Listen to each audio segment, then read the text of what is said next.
knows what evil lurks in the hearts of men. The shadow knows.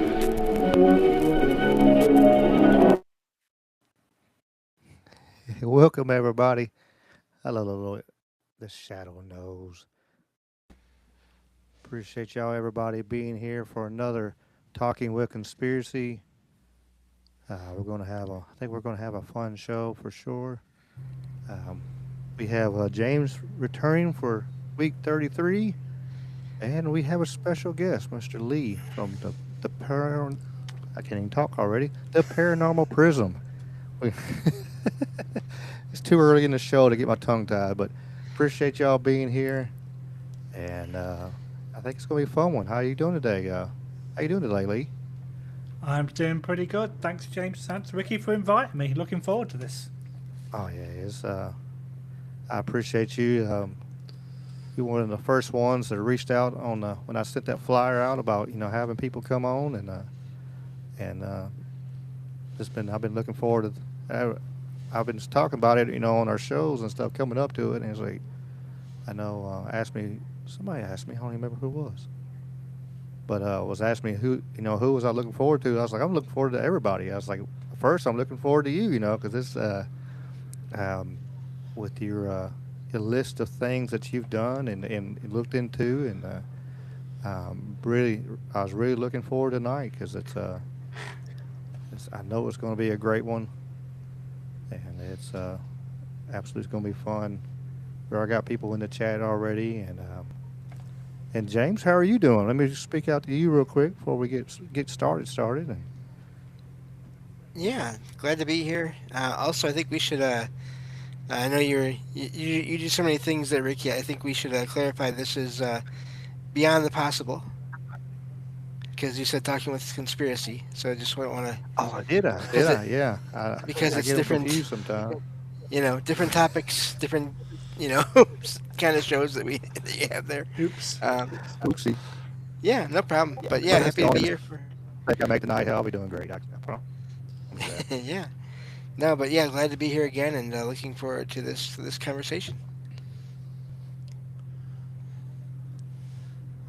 I've just noticed that the colours of my prism are going straight through my head. Look. That's kind of it's kind of cool. But, it is pretty cool. I like I said, we were talking about before we got started. It was his background he just got, and it looks like it turned out really well. It literally arrived this afternoon. So nice. They must have known I was going to be on this show tonight, I think. For sure. It looks like you got music albums on the wall too. Is that all music on your wall, or? No. These are all autographs from a particular TV show in the UK.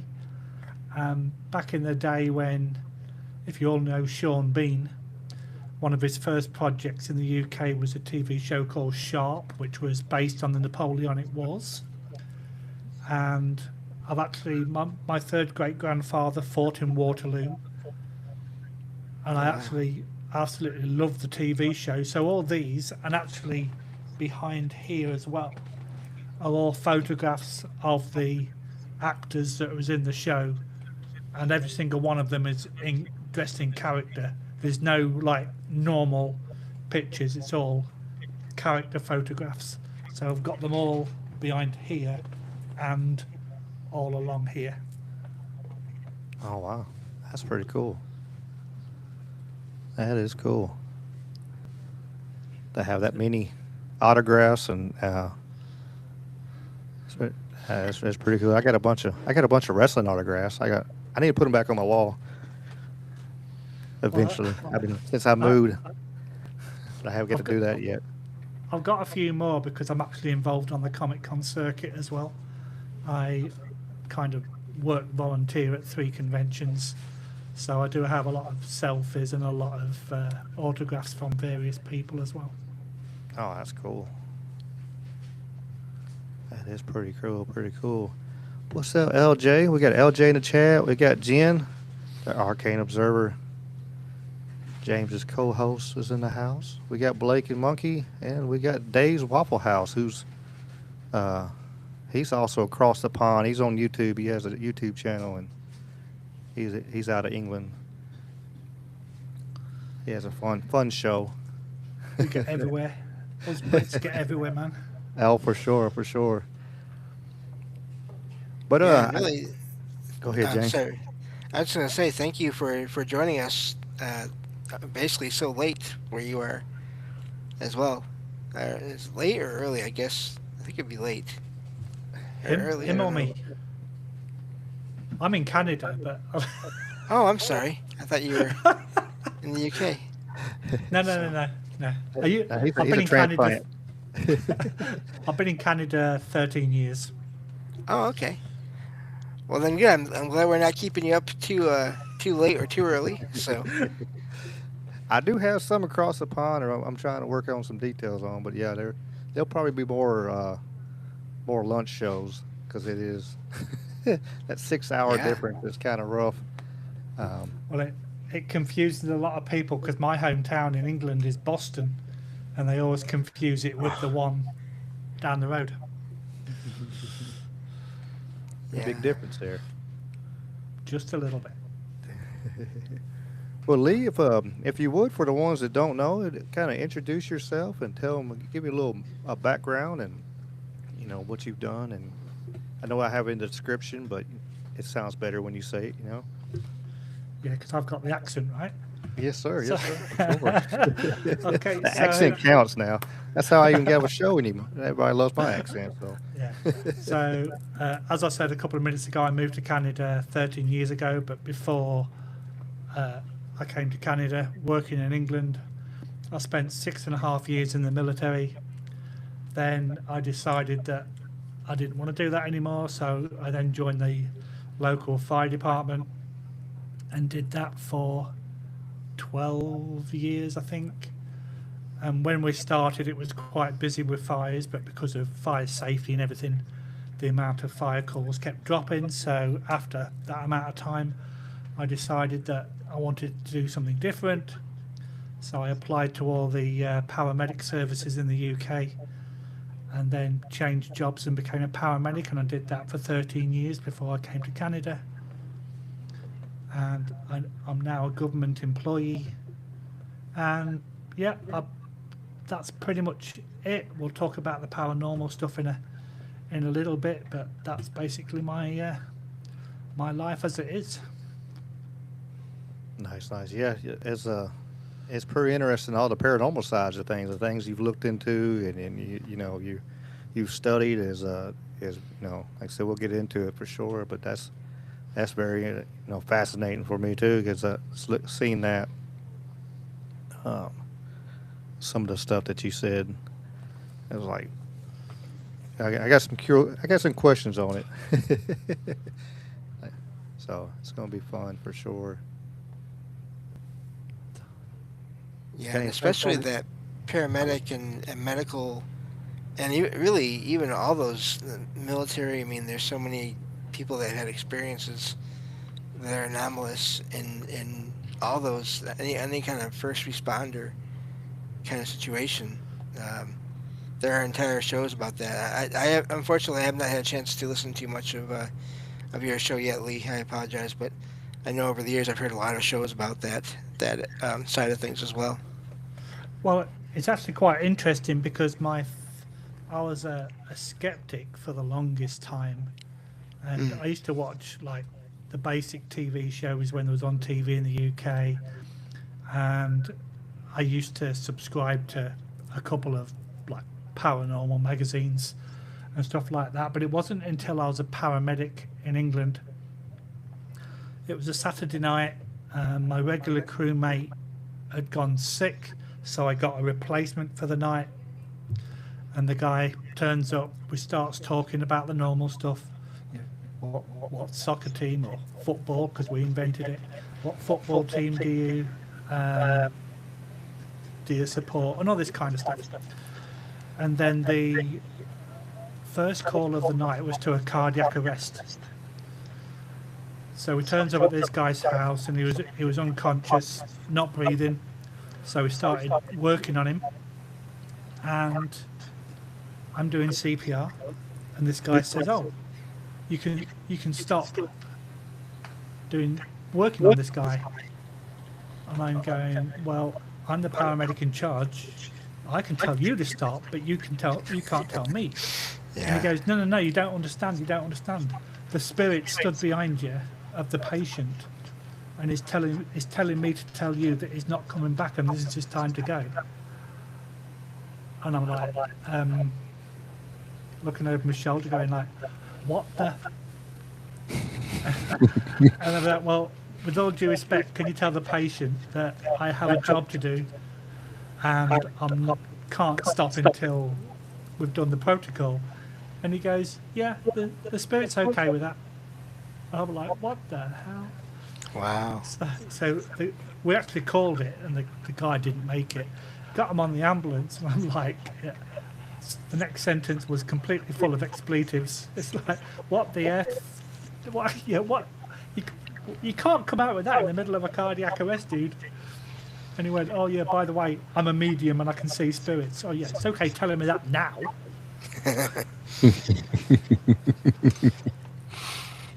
Wow. I wouldn't know what to think on that. Yeah. Appreciate what you're doing, but by the way, Yeah, it really did kind of like, huh. So for the rest of the night, I'm asking him and talking to him about what does he see, what does he hear, all this kind of stuff.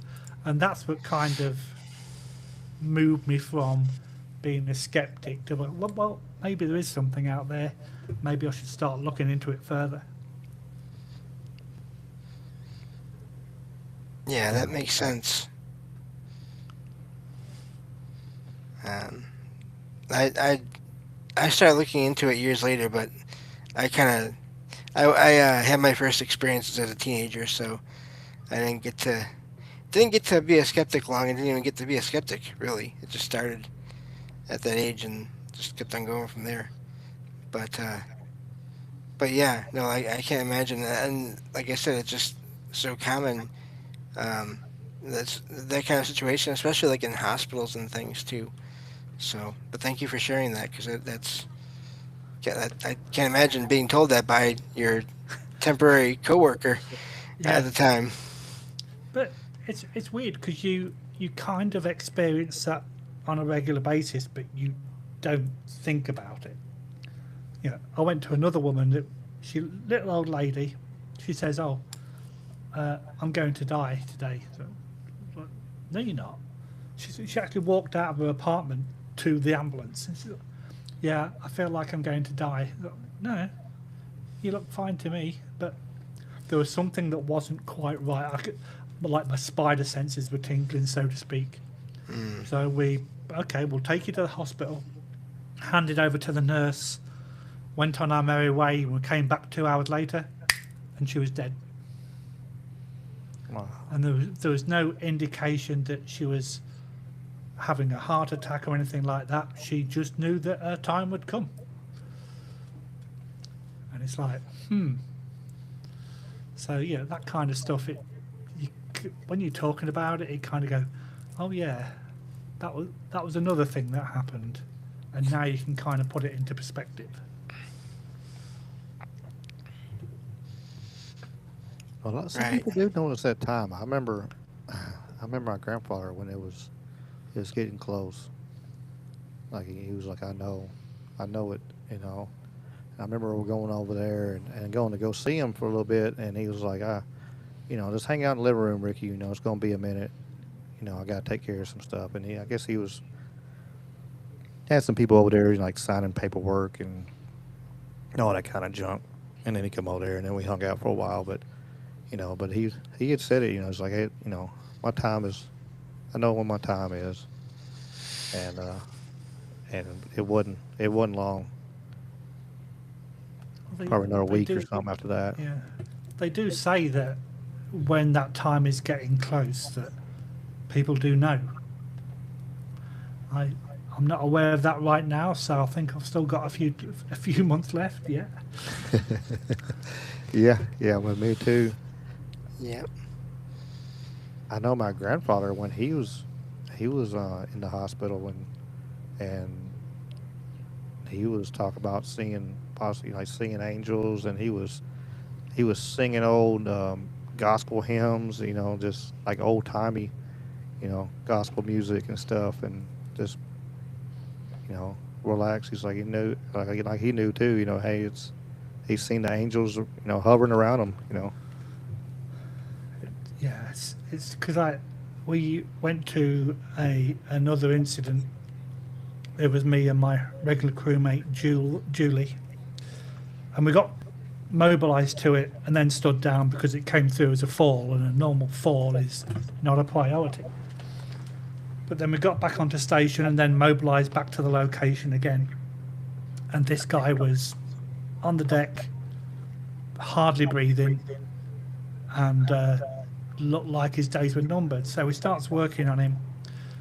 He was unconscious the entire time, gets him into the back of the ambulance, and his daughter was stood at the back of the ambulance door. I asked her what his date of birth was, and he literally sat up on the bed and went, "Oh, 1950, whatever," and then laid back on the bed again. And he still got an output.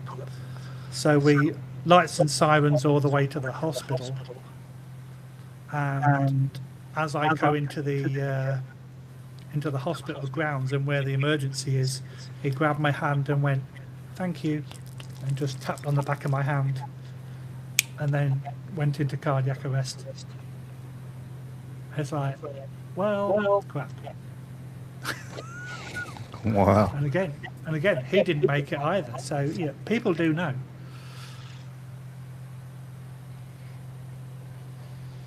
Yeah, my great grandma, before she passed, she saw her deceased siblings, her sisters, as like not quite kids, but young girls or young women. I think it was even girls, like not even adults yet. And that was not too long before she passed. So I wonder if they were letting her know, or if she was kind of connecting with them, and it wasn't scary to her. It just, there's my sisters, and then not long after that, she did eventually pass. Yeah, it's strange, how these things happen so close to their final time.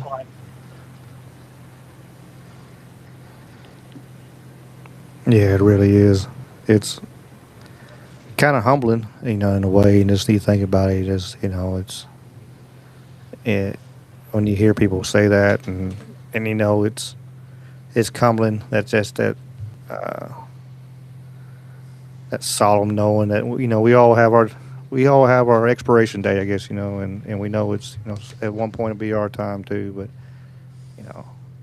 big thing is make sure we're living our best, till that time does come, though. Try to. 100%.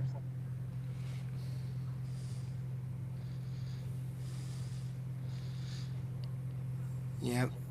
And there's to me, it's amazing how these things happen, and it's not just the person that's passing that sees things all the time. It's other people in either the hospital room or the home, see things as well at the same time, and makes them, even in some cases, makes them believe or accept that there's other things, that the paranormal, so to speak, is actually real, because they see shadows, or they see other family members that passed on before, or just lights, all these things at the same time as their relative is getting ready to pass. But it's really strange how the human brain works, because I went to one patient that, according to the staff at the minor injury unit, he'd had a seizure. So we turned up and he was recovering from whatever had happened. And as he's talking to me, he says the minor injury unit staff are wrong. I did not have a seizure. He was a known epileptic, so he frequently had that. He goes, I did not have an epileptic seizure. I said, well, that's what the staff are telling me. He went, no, you don't understand. whenever I have a seizure, I have an apparition of a man in a white top hat and tails telling me I'm about to have a seizure. And then I can prepare for it. I can lay on the floor. I have my seizure. I get over it and I carry on my day. He says, but I did not see this guy today. So it definitely wasn't an epileptic seizure. So it makes you wonder how the human brain works for him to get this vision, this apparition, whatever you want to call it, and to tell him that he's about to have a medical episode. Right. Yeah. Whether it is something within his own brain making that apparition, or it's something else outside of it, either way is fascinating. And then the fact that he didn't see that last time that you mentioned there, that is fascinating that he didn't see that, didn't have that same experience. So Yeah, he was clear to him it was not the same. yeah, and it was like, yeah, how am I supposed to hand this over to the hospital staff? Sort of like, yeah, he allegedly had a seizure, but it wasn't his normal seizure because he didn't see top hat and tails. And as it Right. was, I handed over to my sister, who was the nurse practitioner at the hospital, and she went, "What?" And I went, "Yeah, I just told you." And she went, "You're kidding me, right?" And I went, "No, this is what the patient told me." And she's like, "No idea. I've got no idea." Yeah, that's what can you say? I mean, it's one of them Yeah, things. yeah. Like, what can you say? Like, I had to say, I've never heard that. That's another time. That's why I like doing this stuff. Like, I hear stories and like I've never heard before. Um, like week before last, we heard where it was a actual taxidermy animal. I forget what kind it was, but it was actually ringing the bell, whatever, where they were communicating with it. You know, it was. I was like, I ain't never heard that before. I was like, I don't doubt it one bit, but like this right here, and I wonder. This my mind is just going 100 miles an hour now, but just thinking about it, I was like, I wonder why. You know, the top hat and tails. Like, I guess maybe that's what he needed to get his attention. Maybe. He just came in a trench coat. Maybe like, you know. Yeah. That's Well, it. it's the opposite in a way of shadow, the Hat Man shadow figure that people see. If he was wearing all white,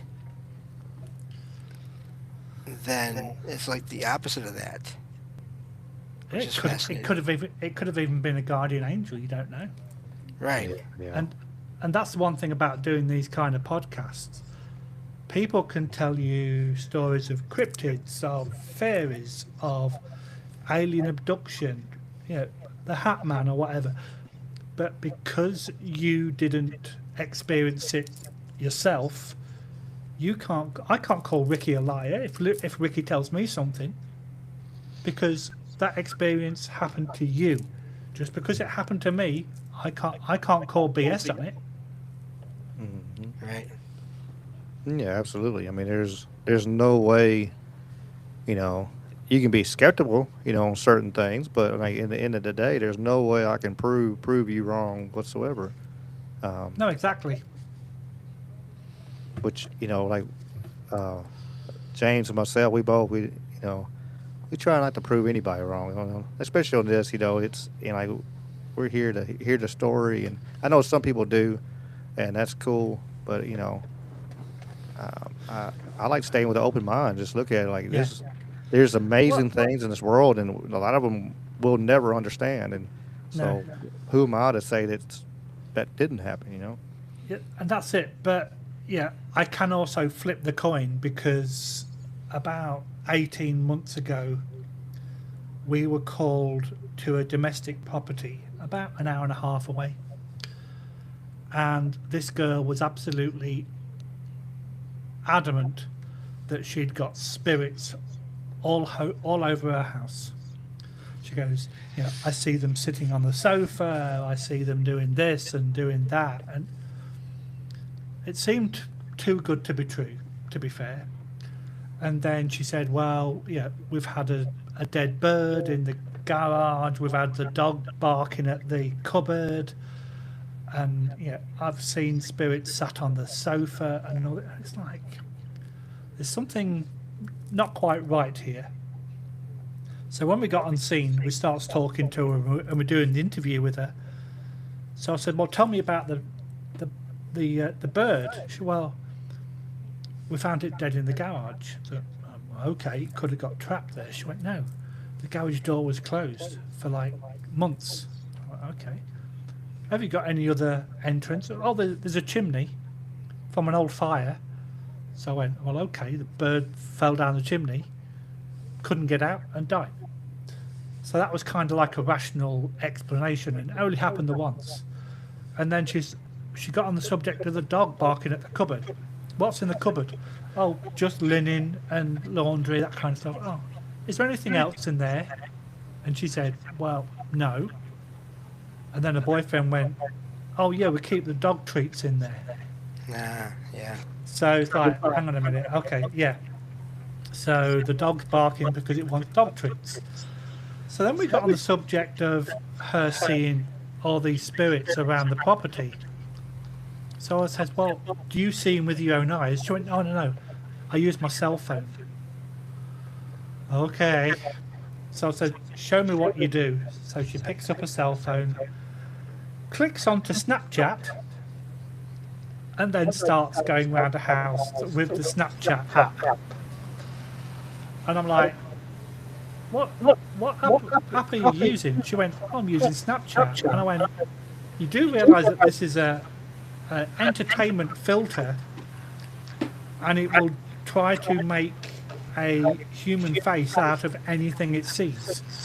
And what it was doing, it was trying to create a face from the creases in her leather sofa, trying to create it into a face. And she went, there we go, there's one sat there right now. And I went, no, it's trying to create a face with the filter. Snapchat is not a paranormal investigation tool. It's an entertainment app, and she would not have it. Would not have it at all. She thought I was a liar. Yeah, that's crazy. It's some of it you gotta, it's like like James talked about before, like the OG ghost hunters, the first season and stuff. They always like going around and make sure, okay, oh wait a minute, there's a vent right here. That's where the air flowing, or, and trying to make sure they debunk. And that's what you're supposed to do, like, hey, what's going on here? And I get, but that way you take out them factors, But yeah, for sure, if there's doggy treats in the cabinet, yeah, guarantee the dog's going to be sitting there going. That's it. And I actually teach a 4-week introduction to paranormal equipment. And if you've got something like a K2, for example, and you take it into your bedroom and you've got the old-fashioned alarm clock, and there's a loose wire in that alarm clock, it could give off a high amount of electromagnetic field, to the point where it's that bad that you have hallucinations during the night because the EMF is affecting your body. If you take that alarm clock away from the equation, the hallucinations stop. And you can say the same for black mold. You could say the same for light doses of carbon monoxide. They are all capable in the right circumstance to make you have hallucinations and see apparitions. Doesn't mean your place is haunted. It just means it's got a rational explanation. And as a team, that's one thing that we do. We have all these construction level pieces of equipment. So I don't use a K2 because it's too basic. I use a tri-field. So you can actually record the numbers on it. And that measures high EMF, and it will actually peak and give you a number. So you've got something to record it on. And then we've got all the other pieces that they use in construction, carbon monoxide, black mold, all that kind of stuff, to eliminate everything that we can that's of a normal, natural,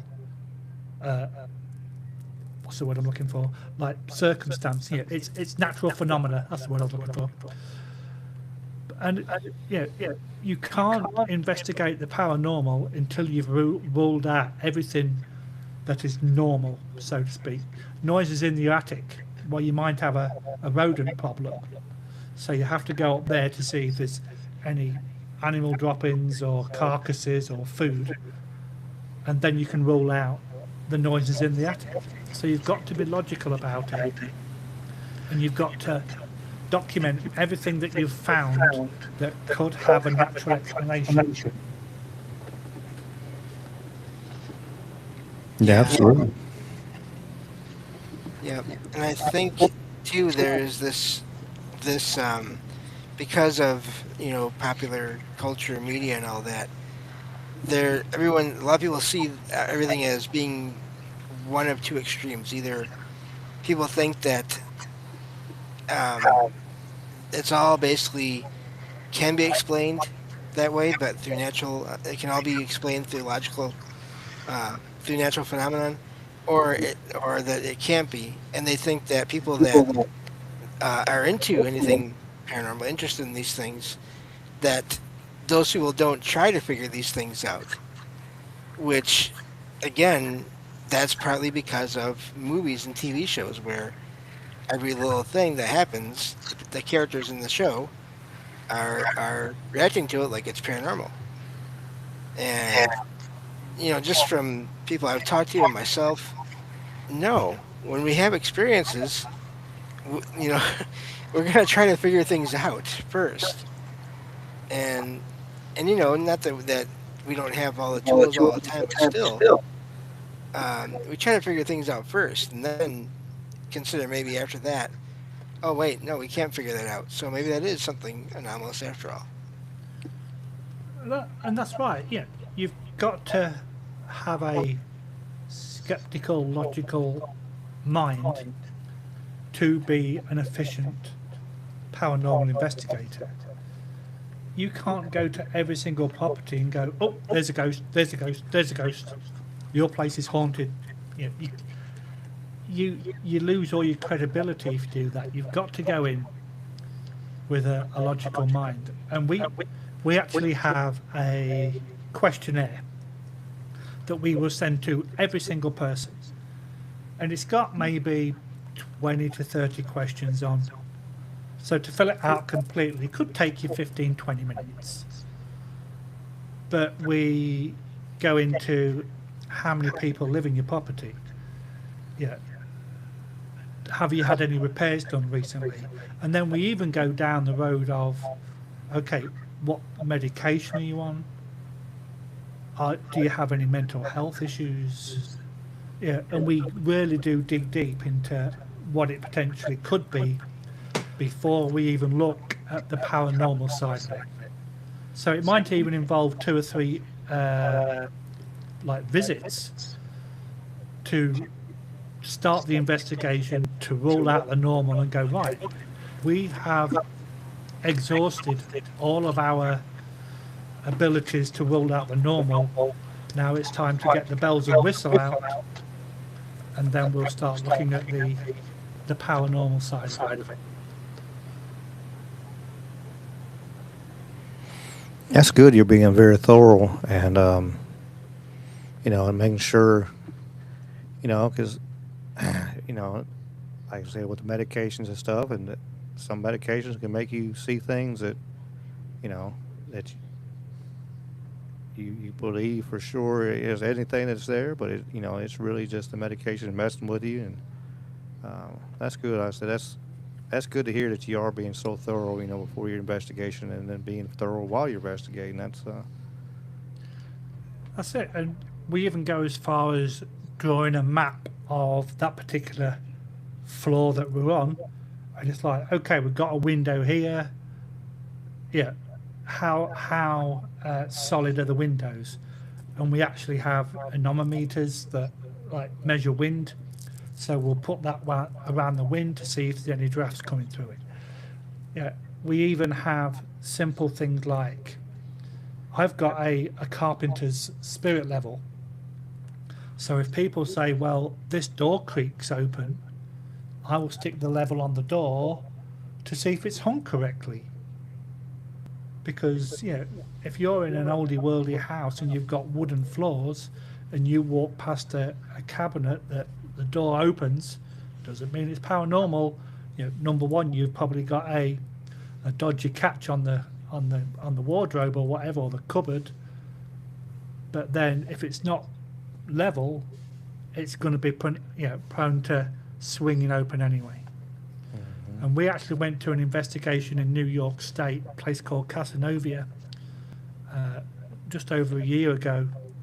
We're setting up cameras, and in one there was 2 bedrooms that were allegedly haunted, so we rented them both. Yeah, let's do it. So we're setting up cameras, and in one corner of the room there's a wooden cabinet with a TV on it, and this wooden door just creaked open. So there was 3 of us, we all stopped. Like, we hadn't got the cameras going, so it's like, okay. We then spent the next 30 minutes playing with the latch, banging the side of it, jumping on the floor to see if we could get it to open again. And we couldn't. No matter what we did, we could not get this cabinet to creak open again. But it took us 30 minutes to put everything to the test to see why it did it. Wow. Yeah, that's pretty. Amazing. Yeah, it is. Oh, you're good, James. Go ahead. That reminds me of something I have happened here in my apartment once in a while.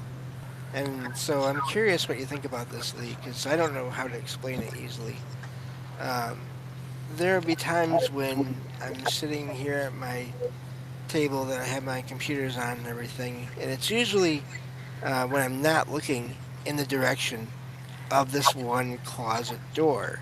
That is a sliding closet door, but it's one of those, it's metal, and when it slides open, it folds in on itself, if that makes sense.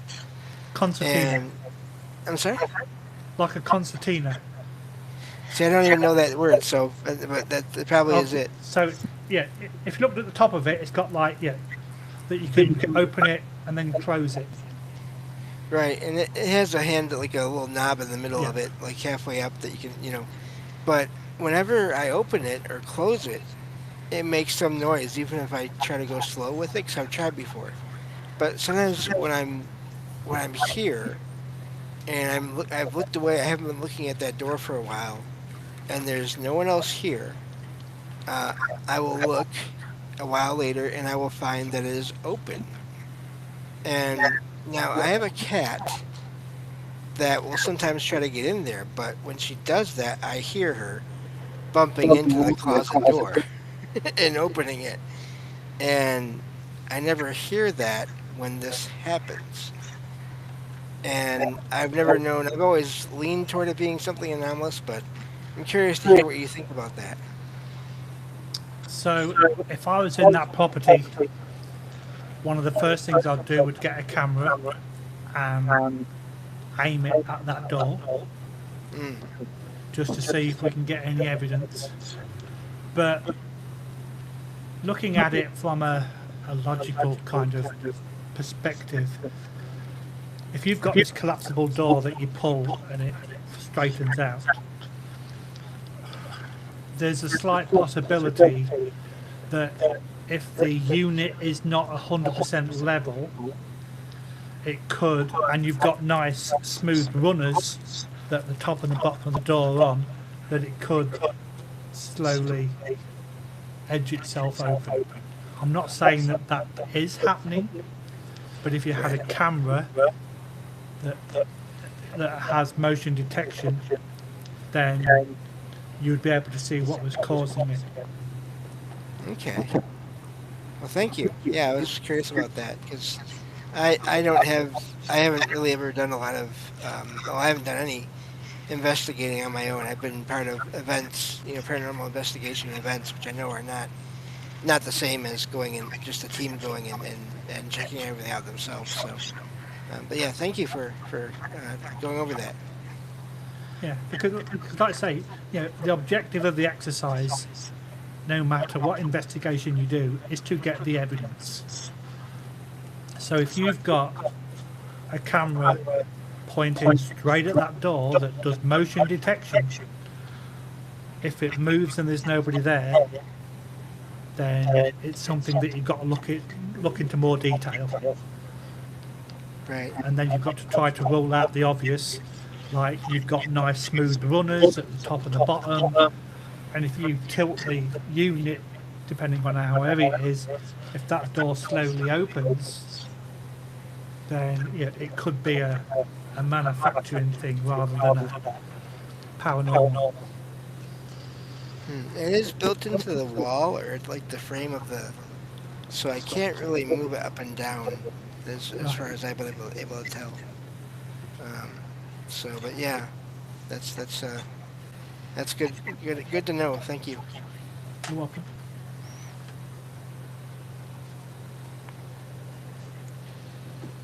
But yeah, I've had my kitchen cabinet doors, just the lower ones, open before, but I don't hear it opening. I hear it when it closes. And I've told Ricky this before. And a couple of times I did look and I found it was my cat. But then there was one time where I heard that sound at night, and I was just about to tell her to stop, to get out of there, because she likes to poke her head in there and look around. And I looked down as I was trying to tell her to stop, and she was laying on the floor right next to me. And so that was kind of funny. It's like, oh, I wonder how many times that I've heard that sound, and it wasn't her. Yeah. So having cabinet doors open, cats are renowned for opening cabinet doors, but one thing they do not do is close them. Right. Yeah. So like I say, get some cameras trained on the cabinets and see if you can get any kind of evidence. That's funny. Isn't that kind of funny, Ricky? Have we talked about this before? Mhm. About investigating our own home and how we haven't decided if we don't really know if we want to do that ourselves in our own homes. Because Yeah. perfect example, we live in an apartment block and we've got a balcony. And what you can do, you can slide up the glass and then you have like a mesh, so bugs and whatever can't fly through, but you can get the fresh air through. And we had a dog that passed just about 16 months ago, and if she was on the balcony and the door was closed, she would claw the mesh to get let back in again, and it had a distinctive like dog claw down wire kind of sound. But after she passed, we'd got the slide up one day to let fresh air in, and we actually heard that scraping noise at the door, but the dog had already passed. So was it the dog spirit that wanted to come back in again? Yeah. Could be. They could be residual energy that's been there because that's what's happened every day kind of thing. Makes you wonder for sure. Yeah, I'm with James though. I'm kind of like investigating your own home and finding stuff. It's kind of like my old house. I knew I had stuff there because everybody come in. I was like people are like, hey, your house is. I'll say something. It might be something. It actually is my house, and they'll be like, "Yeah, no shit, Ricky. Yeah, we know you got your house." Because like I've had that happen with like James was talking about cabinet doors and stuff. I remember, and I had two cats, but I heard the doors open up and close, but then I looked down and both cats were in my lap, and they actually turned their head and looked too, like, "What was that?" And I'm like, I don't know what that was, but we're turning the TV up a little louder and keep watching TV and let whatever's in there be in there, and we'll be in here. And it's right what you say, because technically you should not investigate in your own home because you don't know what you're going to find. I was on a podcast of a friend's a few days ago, and he said, what would you do if you found that you had an attachment and you brought it home? And I literally said, I would record the shit out of it. I would get the cameras. Because at the end of the day, as an investigator, you want that evidence. So if you've got something that you brought home and it starts moving stuff around, you open the bedroom door and it's like that scene in Poltergeist where all the things are spin. I'm going to record that evidence because that's what I want. And then I'm going to deal with it afterwards. But I'm going to record that evidence first, so I've got it on camera. You record it and then get freaked out instead of just getting freaked out. Yeah. Okay. Yeah. Then call an exorcist or a priest or whatever. It's sort of like, but I'm going to record it first, so I've got that evidence. I understand. I don't know I can do it. Yeah, me either. It's like, let me be. Like I was talking to a guy the other day, a friend of mine, and he was asking me about how much the podcast is going, and I was telling him this and that, and I was like, every situation I've been in, I really never, like what I've seen, I've never actually like went looking for anything. It's just like it happened, and I'm like, and then I try to get out of there. Once it happened, I'm like, it's time to go, kind of thing. But actually going out there, I might get, you never know, I might get the nerve or something like that. I had a friend of mine trying to talk about sending me a spirit box, and before I can go back to my family cemetery and try to get some evidence. It's like, I don't know about all that, but And it always amazes me that you get, okay, so I always jump on a pedestal and say there's two kind of investigators. There's your ghost hunters that just want to go out and get scared, and then there's the paranormal investigators that want to get that evidence. And you see it on TV where they literally say, if there's anybody here, please make a noise, make a sound to let us know you're here. That nice polite ghost went, oh, these people look like they know what they're doing, I'm going to make a noise. It makes a noise, and then they scream, and then they run out the building. It's like, and the ghost is like, oh, come on. You asked me to make a noise. I made a noise, and now you've left me. I'm not playing this game anymore. I can't take you people seriously. Yeah. And then you get the opposite end where people go in there and, on TV you see those all the time not all the time, but I guess certain shows I won't name, where they go in there and they act like they're in charge and everything that they encounter there is a demon. And, then they get all freaked out when something happens. Yeah, don't get me started on that show. I'm surprised that you know which one I'm talking about. Oh, that's weird. Just a stab in the dark, right? Yeah, must be. But starts with that. Things. Yeah. So I love it how some of these shows, and some of the stuff on YouTube, if you mention the D word, people kind of go, oh my God, it's a demon, it's a demon, it's a demon. But I have two fantastic theories. With all this technology that you're bringing into this location, you've got devices that make a noise, you've got devices that flash pretty coloured lights.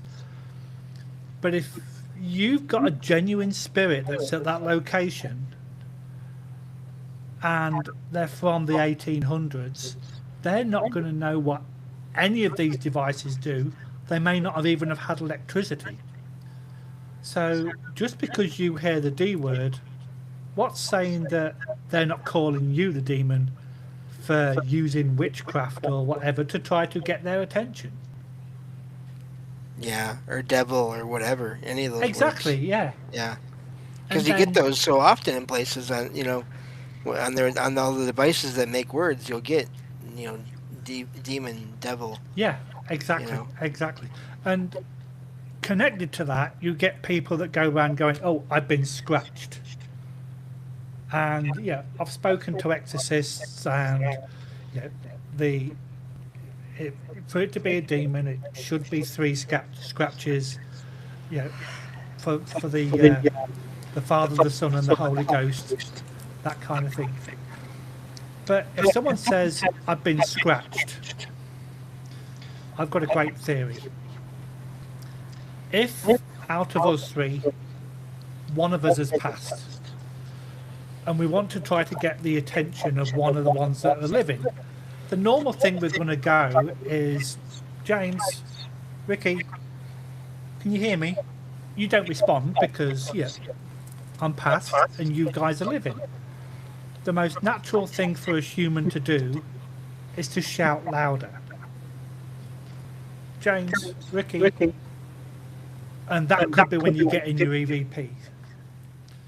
Right. But then to take it further, if I'm walking down the street and I've called your name out and you haven't responded, the next natural thing for me to do is to reach out and to tap you on the shoulder to get your attention, tap you on the arm. Now, it could be that spiritual energy that is transferring from the spirit to the human that is causing a friction on the skin of the person that's alive, and that's what's causing the marks, that's what's causing the singular scratch. So it could be that connectivity, not a malevolent or demonic presence that's causing that injury. Yeah, I've always felt that fear can cause so much misinterpretation or misidentification of intention and or presence when whoever's there, and wherever that source of that fear comes from, if it's again popular culture, cultural backgrounds, any of these things, I do wonder about that, because the one thing I found is I've had maybe 5 total experiences in my life that I consider could seem like they were negative, or at least the end results seem to be not fun.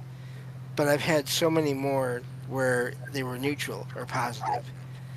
And the one thing I've found that helps is whenever anything is happening, is to try to stay calm and pay attention to what I'm feeling, how I feel, and what I feel coming from whatever it is I'm experiencing before I freak out. And again, it's not saying it's easy, especially the first time or the first few times. But I think so much of all this, a lot of experiences that are thought of as being from a negative or evil source, it may be misinterpretation because of fear. Okay, so James, let me ask you a question. You're sitting in your property late at night and you get a home invasion. What are you going to do? Your natural response would be to try to get that individual out of your property, correct? Well, I would actually leave the property before I do that, but yeah, if I thought I could handle it, yeah, I would. Yeah, but you kind of know what I'm getting at. Yes. So, if you're a spirit in a property and you've got an investigator that you do not know and Right. he's coming into your property, what's the difference? Yep, there is none. Yeah, they're going to try to get you out of their property in any way they know how. Throw something at you, push you, hit you, scream at you, because they don't want you in their property. This is my house. I've lived here for 300 years. Right. You're just coming here for the night, making all this noise, bringing all these strange machines with you. I want you out. Yep. And especially if you think of places that have become famous because of hauntings, and they have tours constantly. People coming through there, just hundreds or thousands every year. That's Then it. I can't imagine how frustrating that would be. Yeah, can you imagine being one of those spirits though? It's like, Oh God, it's a Friday, it's a Saturday night. Yeah. Going to get a bunch of these people that are going to scream the place down if I make a noise. And it's like, yeah, I'm sorry. Like, I've done this for the last 4 weeks. I'm taking a weekend off. I'm going to Florida for the weekend. Yeah, and then you get no activity that night. It's like, Right. yeah, they're taking a weekend off because they're not performing monkeys at the end of the day. You can't clap Exactly. your hands or click your fingers and get them to do something. Mm. And why should they stay in one particular location just waiting for you to turn up at a weekend and then they will sing, dance, or whatever for you? They got no. I've got to go down to the ghost post office. I've got a parcel to deliver. Yeah, it's sort of like, yeah, they're not going to be there waiting for you. It's like you mentioned the cemetery earlier, Ricky. Yeah, those spirits are not going to be sat on those headstones waiting for you to turn up. Yeah, they may have other people to go and haunt, or other things to do. Go and rattle some chains somewhere, but they're not going to wait there for you. No, no. It's like I seen a video. I don't know if it was real or not. It could have been faked, but I could see you like talking like what we were talking about right now is, it was somebody was sitting there like I was like, hey, can you move this bottle? And the bottle moved a little bit, and they kept on and they like 15 times in a row. Finally, it was like you could see if it was real, it was like, all right, I'm tired of this. It just knocked the bottle all the way over. Like, look, I'm done. I'm not doing this no more. And Yeah, it stopped. Um, yeah. it's like, come And on, like you said, they're not monkeys. They're not, no, they're not. We're exactly. not in a And circus. it's like Temple of the Owl mentioned in the chat. Hundreds of people go through these locations per day, but they only do the investigations at night time. So these ghosts and spirits may be doing various things during the day that you're just not picking up on. So it's like, no, I'm not playing your games anymore. I've had enough. You don't respond to me in the day. You only respond to me when it's night time. Yeah. When I'm trying to sleep. For all Yeah, we know. exactly. Yeah, that was the Whatever that normal is time for you like. to go to sleep at night. Yeah. Yeah. Try to rest and unwind, and all of a sudden, there are people in there banging around. That's it. Yeah. Oh, great. It's a weekend. I can have a line in the morning, and then you get some hairy-ass paranormal investigator come down. Can you make a noise? No, I'm trying to get to sleep. Yeah. Leave now. Or you get that certain one we were talking about earlier, and you can attack me if you're going to attack me. Yeah. Scratch Oh me. God. Yeah. They're like, okay, to get, All get on your right, get shirt. out of here. There you go. If I Yeah. had a ghost baseball bat, you would regret saying that. No lie. And some of it just shake my head. And it's like, man, y'all come on. Yeah. Yeah, It's be asking for it. It's just like, yeah, exactly. But I've known somebody to try to antagonize them, and I've gone my own separate way into a different part of the building, and I've had activity where the person that's doing the aggravating gets nothing. Right. You wouldn't walk. I wouldn't walk into your house and be arrogant to you as soon as I've met you. So why would you walk into a location that you're not familiar with and then start being arrogant from the get-go? You're going to introduce yourself. You're going to be polite. You're going to be courteous. You're going to give these people the respect that they would have had when they was alive.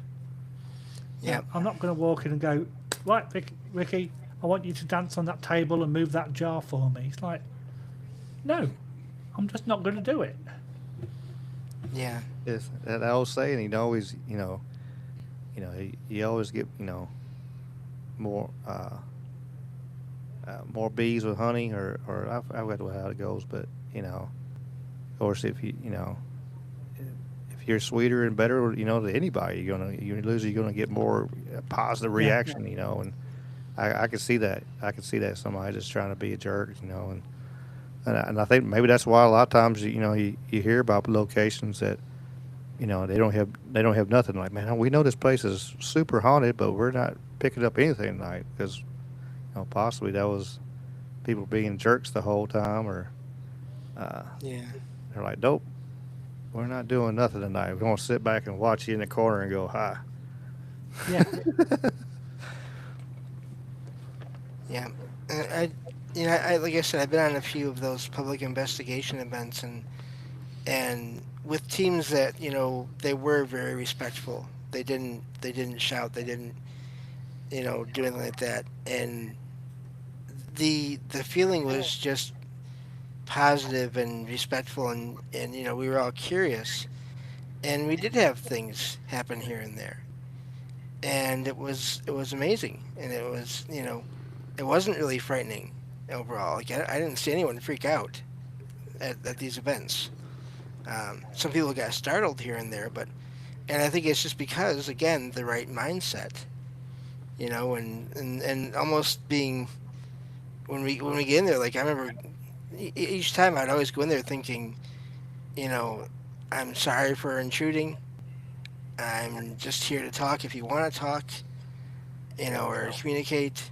I'm just here to learn about you and the history. And I mean, again, the handful, I think it went like 4 or 5 different times, never had a really, even remotely bad experience those times. That's it. And I can recall 2 particular instances where I've had strange experiences, if you like. We have a jail that's closed. It's about an hour drive from here, and one of my buddies was doing a public investigation for the weekend, but he asked me to come and join him because he did not like going to death row by himself because it freaks him out. And this guy is built like a brick, like he's huge. So I said to the wife, "Oh, do you want to go for a jolly tonight? We've been invited to the jail, and we wanted to investigate this jail. So for me to go down there would be a good recce for when we went back a few months later." So we're walking around the jail, and I've got my camera with me so I can say to my colleagues, "Well, this is the corridor, they've got that corridor, we can put cameras here, that kind of thing." And I went into one room, and it was quite dimly lit. It wasn't very big, maybe 30 foot by 10. And I walked in, there wasn't really anything there, a few items on the floor. And then I got this stroke down the side of my face. And all it felt was like 2 fingers just going, and it's like I spun round thinking it was the wife arsing around, like trying to freak me out, but she was nowhere close to me. My immediate thought was, it's a spider, it's a cobweb. But then when you notice about the things that were on the floor, there was pots of paint, decorators boards, decorators sheets. The place was in the process of being redecorated, and they'd actually been in there that day and painted the walls, so there was a strong smell of paint as well. So it wasn't any bug or any creature of what I knew, but it just felt like I got this stroke. And I mentioned it to the guy, and he went, "Oh yeah, people get touched in here all the time." So when we went back a few months later, I'm actually working with a medium, and she actually said, "Oh yeah, there's a guy stood in that room." Well, what's he doing? He's just looking at us, seeing what we're up to. So I often wonder if it was the same person that stroked my face. Yeah, obviously I'm not really going to know. Right. And then the second example, just before Christmas, we're in a one of these stately home kind of things where they refurbish it to how it used to look in the 1800s. And we go upstairs, and it's got quite a sheer roof. So where the windows are, it's got cut through, so the glass is at an angle and you've got space. And I've got my cameras with me and my audio, asking if there's anybody there. My left hand is hanging out my pant pocket, and it just felt like a child's hand grabbed my 3 fingers. Again, immediate reaction was cobweb, spiders, whatever. But if my hand is hanging out my pocket, my elbow was sticking out. So if there'd been any cobwebs, you would have taken them out with your shoulder or your elbow. But it just felt like it was a child's hand grabbing my 3 fingers. not aggressive or anything. It just felt that there's a child stood next door to me, and then it disappeared. So yeah, both times it's been like, non-aggressive interaction, and it's actually felt quite positive. Right. That's a good thing. Yep. For sure. And that feeling that actually feeling something touch you when you know it's not a spider web or whatever, it is. Once you've had that experience, it's amazing. You don't easily forget it. I had that happen once in my apartment where I felt someone sit down on my couch bed next to me and lean against one of my legs, and I was actually asleep when it happened, but I woke up because I was so surprised. And there's a whole story to this, but I basically said out loud, who's there? Is anyone there? And I heard this young girl, like early teens and oldest girl's voice, laugh and say, "How can there be anyone here when you locked the door?" Or double locked the door. And I had done that before I laid down. And as I was sitting up and opening my eyes, that pressure on the bed and on my leg lifted. But I didn't hear footsteps and I didn't see anyone leaving the room. And this is a small apartment, and there was no one else here with me, so I would have heard someone dashing out of there.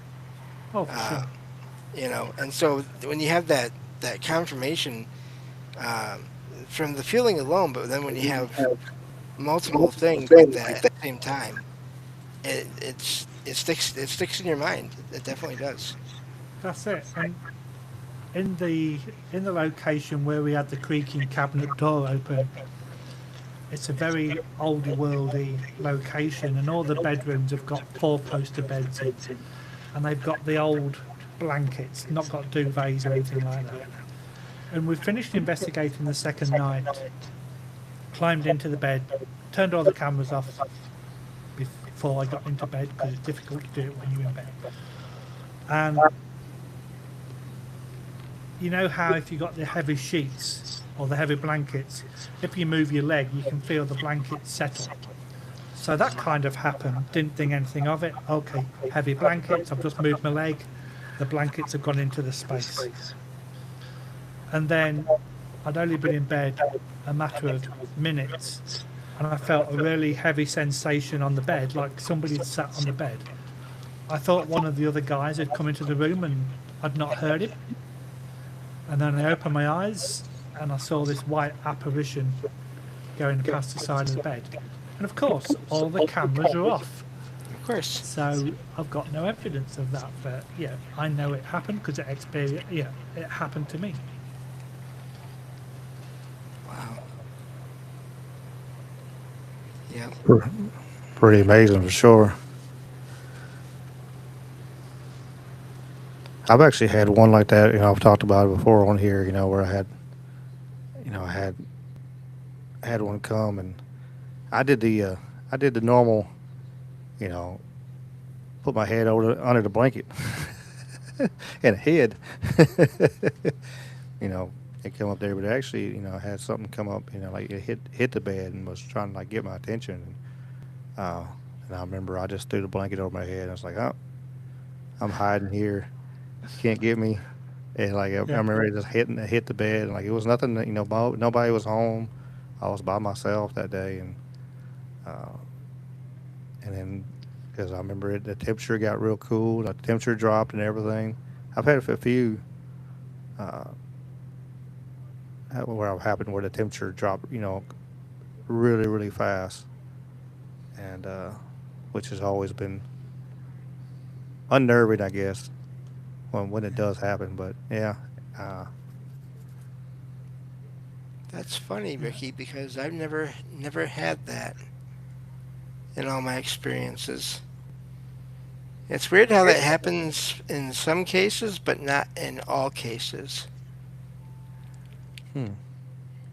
I love it how, and I've spoken to people in the past when they were children and they see something or they hear something in the bedroom, and they put the bed sheets over the head, like a single piece of cloth is going to save you, Ricky. Come Yes. on. Or falling asleep. People. Yeah. I mean, I had it myself. You see something terrifying, and you just close your. If you don't have a blanket or whatever, you just close your eyes and try not to look, and eventually you just fall asleep. How? Well, If you're yeah. terrified, how? Well, it's like when I saw that apparition walk or float past the bed. It was like 2 o'clock in the morning, and I went, "Oh, that's cool." Rolled over, went to sleep. Right. Because at the end of the day, you're going into these locations, and you want to see something. So Right. when you do see something, make the most of it, because these things do not happen every day No. or every night. So absorb that what you're seeing, take it all in, and like try to recall exactly what you saw. Stick it into your memory. Yeah. I was a kid when this one happened, and it was between me and the door to the bedroom. I was staying at my aunt and uncle's house, visiting my cousin, and I had been laying on the floor. I had blankets on the floor to fall asleep, and this I had seen it once before. My cousin, I had seen it once before.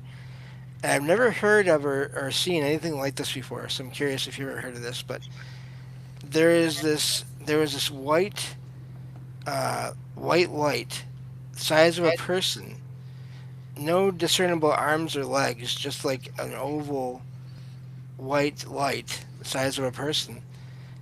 But there was a giant cat's claw in the middle of it,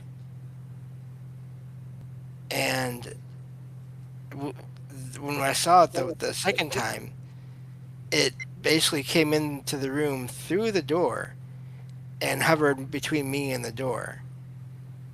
And I started seeing in between me and this thing, it looked like two arms and two legs floating in the air, not connected to anything and not gory, not like a horror movie, but still they looked like they were flat, like they were biological, and they were just moving around a little bit in the air between me and this thing. And so I just closed my eyes because I didn't know what else to do. I didn't think I could go through it because it was between me and the door, and eventually I just fell asleep. Now, if you are seeing something that's generating itself in front of you, you're obviously seeing some sort of apparition. Right. What you have to remember, and obviously we can't prove it because it's not a proper science and there's no way of proving it. But if these things can manifest, it obviously takes a lot of energy. So they may not be able to manifest into a perfectly clear human being like you and I can see each other now, Right. but they may be able to create the outline, or they may be able to create the top half or the bottom half or whatever, but they may not be able to create the full apparition of a human being. So you may be seeing them trying to create a shape that you're going to recognize. Right. But even if you don't know what it is, always in the back of my mind is something called, that people call pareidolia, where if you see something that your brain doesn't recognize, it will try to transform it into something that you do recognize. The man on the moon, the face on the moon, Jesus on toast, that kind of thing.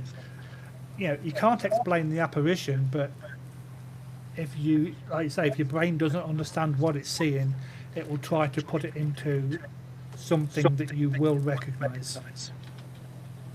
Right. Yeah. I've never heard of that one before, and so far, I have not yet ever heard of anyone seeing a white, light oval with a cat's claw in the middle of it. And hopefully, I do someday, because I'm not, not looking to have a unique experience that anyone else has ever had, but anyway. Here's another thing as well. Who says it was human in origin?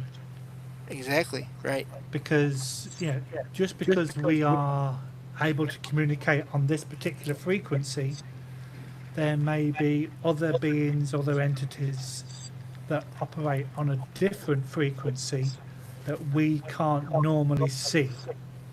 It's like when you see that thing out the corner of your eye, but when you look, it's gone.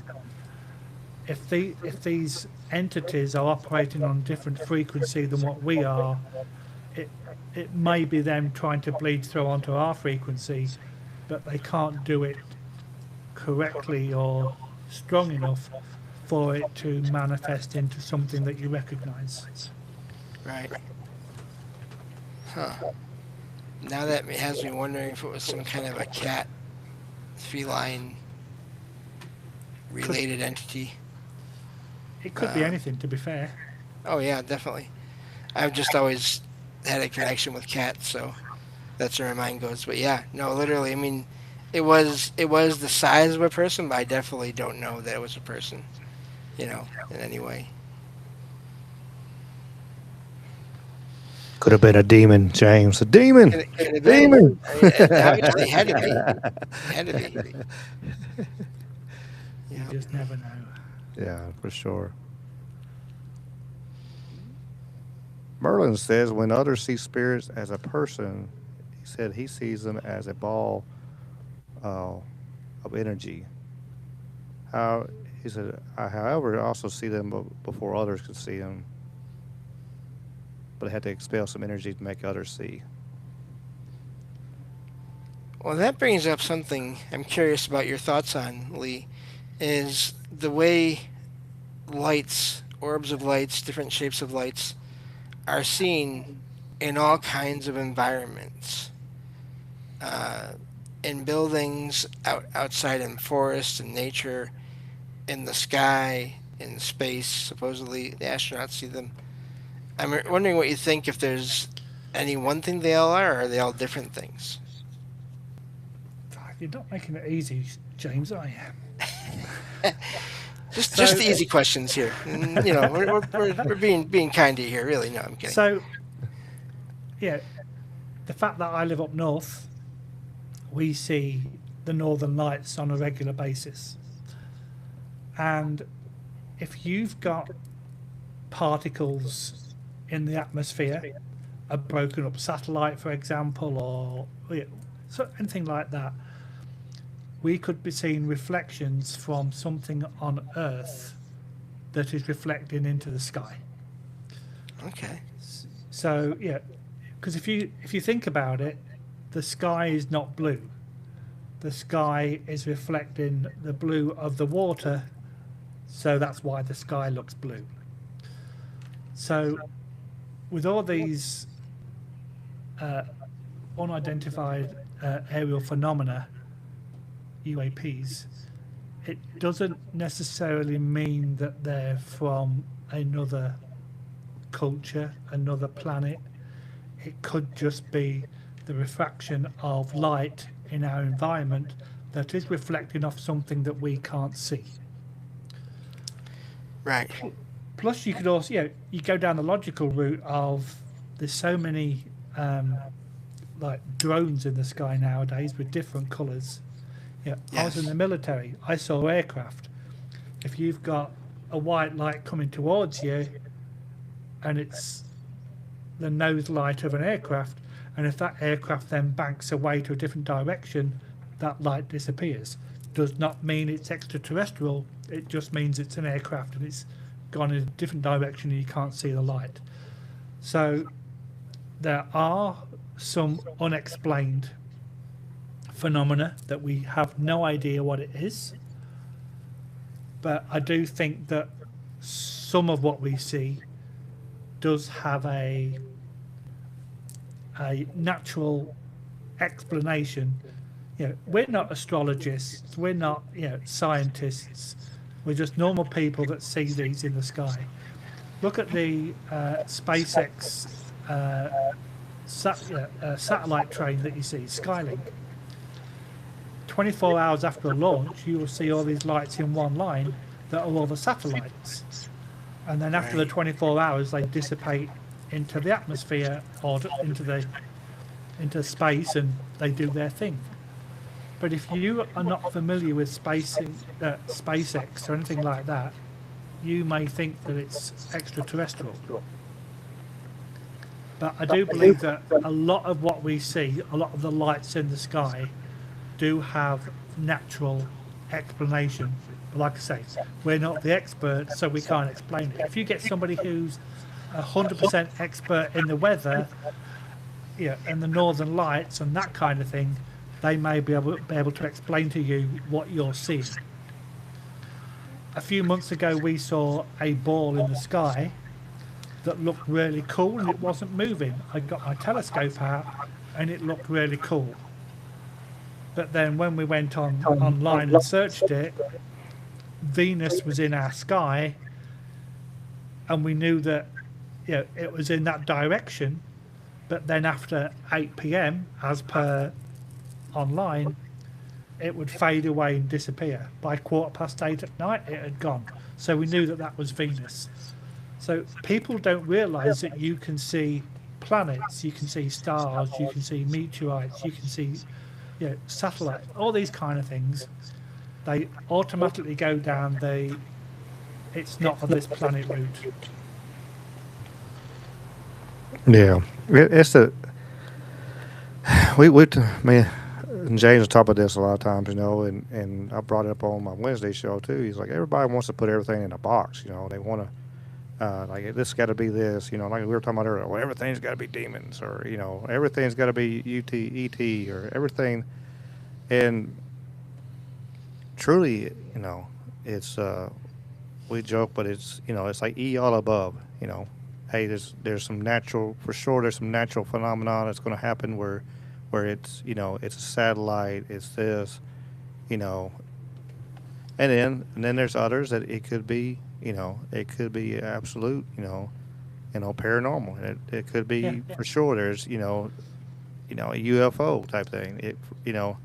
But so many people will just want to, and you talk to people so much, and if you just have people that's all they are UFO people, no matter what it is, that's all they're going to think it is. It can't be paranormal. It can't be none of that. It can't be a ghost. It's got to be, it's got to be out this world. And I just don't see it like how airy it can be multiple answers for this stuff, I think. Yeah. I was talking to a guy last Monday, and he kind of blew my mind a little bit. So let's put our Sasquatch Bigfoot investigation head on for a second. You see footprints in the forest. You don't see what made them, but you see footprints. You have things thrown at you, pebbles, stones, branches, whatever, but you don't see what threw them. You get knocks and bangs on trees, but you don't see what causes them. You get unrecognizable screams, noises and calls, but you don't see what's causing it.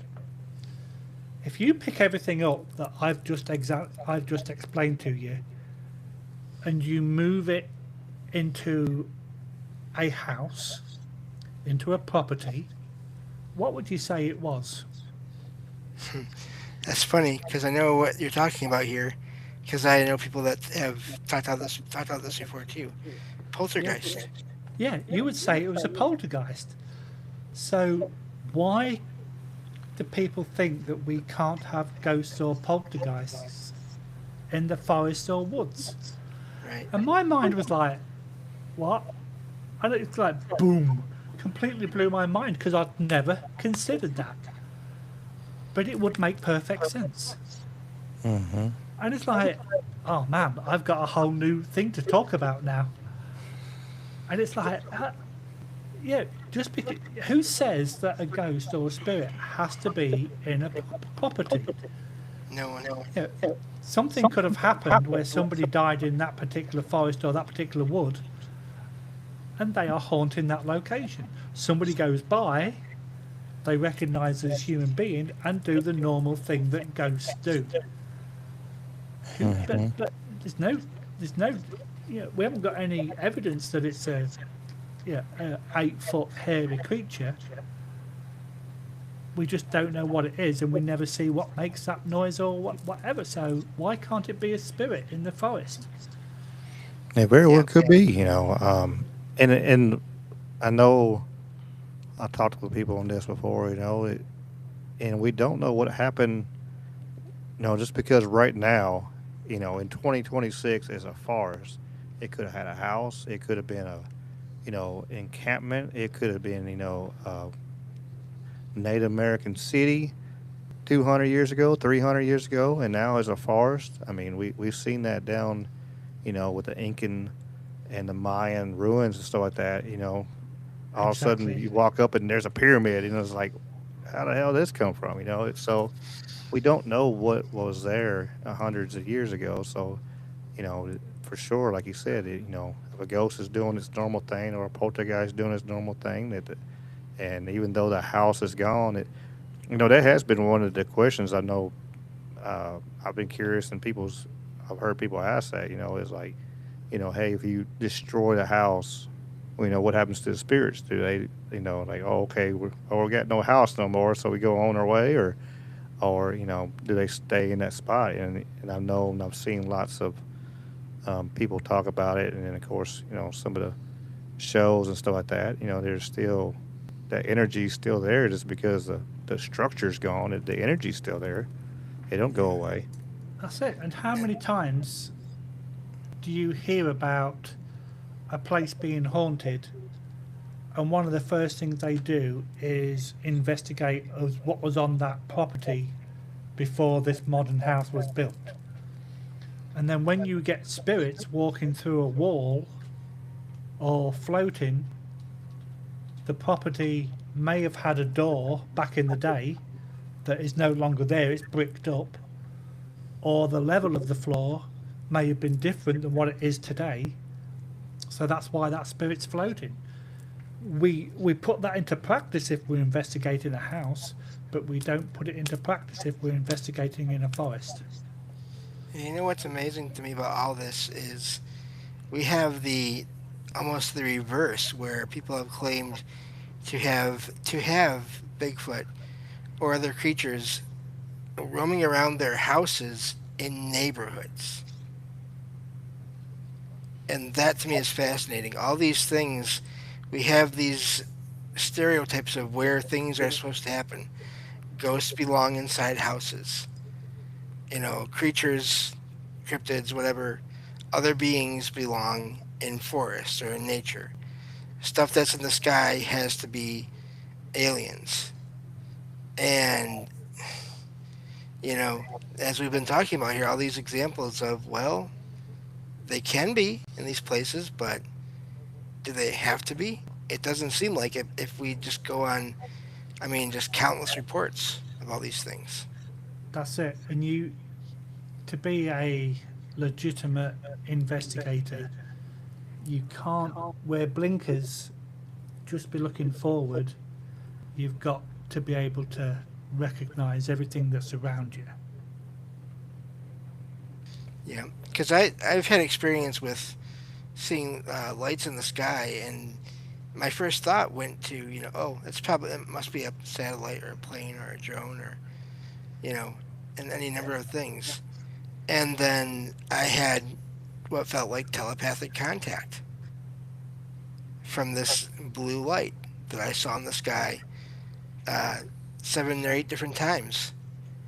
And I was just blown away, because as far as I know, at least as of yet, we don't have that kind of technology to make it seem like we're in communication with this other being, is what it felt like. You say that, but I was speaking to somebody about a year ago on the podcast, and she's a medium. She can astro project, she can remote view and all this kind of stuff. And her and some friends were travelling down this road, and she knew that she was coming up to a military establishment. And all of a sudden in her head she got, turn around, you don't need to be here, go back the way you just come. And she told the driver, because she didn't know that there was a military base coming up, but it turned out that they had taken a wrong turn and it was going to be a dead end. And whoever was communicating with her, she thinks it was from the base, knowing full well that she could pick up on things. They were telling her to turn around and move away. Okay. So that's amazing, because that indicates there's that. And then that sounds slightly different. And again, it's my own experience, so I can't prove anything, but that sounds humanish. Whatever I sensed did not seem human. So that's fascinating. These two different types of similar experiences in a way. Yeah. And it's like I said earlier, just because I haven't experienced that, and probably Ricky can say the same, doesn't mean it didn't happen, because it happened to you and that was a personal experience. Can we explain it? No. No. Because I can't summon those lights. I tell you what, I've gone out there many times since then, thinking about how amazing it was to see those lights, because I didn't sense anything bad, from the light. And nope, never again. Yeah, but yes, it could be of an origin that we're not familiar with. But putting your logical hat on for a second, we don't know half the technology that's out there right now. Right. There's a lot of stuff that we don't know even exists. Oh, absolutely. There, as we always said, they're 20, 30 years ahead of what we know. Just the technology alone is be mind blowing if we even had an idea. Kind of like that technology they did, not to stray from the paranormal, but they found that kernel up in the mountains. And they pulled out some brand new tech, and just I forget exactly how it worked, but it sensed how was it? I forgot. It sensed something with them, and it's like I said, some brand new stuff that no one's ever used before. Well, I'm sure they have, but actually used it with people knowing that they're using it, kind of thing. So I absolutely agree. There's a lot of things we have no idea on that side of things, and on the other side of the coin, there's a lot of things in the paranormal and afterlife things that we really won't truly know until we cross that, into that realm. We won't ever know the absolute truth. We have some good ideas and theories, but until we actually be able to be part of it. Yeah, we can only assume, can't we? We can only guess. Mm-hmm. Absolutely. It is. A lot of it. We talked to a lot of people, and I hate hearing people. I like to hearing where you're saying things. I hate hearing the people like, "Well, it's guaranteed this is exactly what it is." And they're definite. Especially on things like this. Like, well, there's no definites in this. You can do the same thing at the same house and get three different. If you're ghost hunting or exploring, and you can do the same exact thing 4 times in the same house and get 4 different results. So it can't. How does that prove yourself? Kind of thing. I was you never explain it. Yeah, I was at a public convention a few weeks ago, and we get people coming up to us going, "Yep, all this is crap." So, well, why do you say that? Well, I've not seen anything. Well, just because you haven't seen anything doesn't mean it doesn't exist. Yeah. And he went, "No, that's my logic." And I went, "Have you ever seen $1 million?"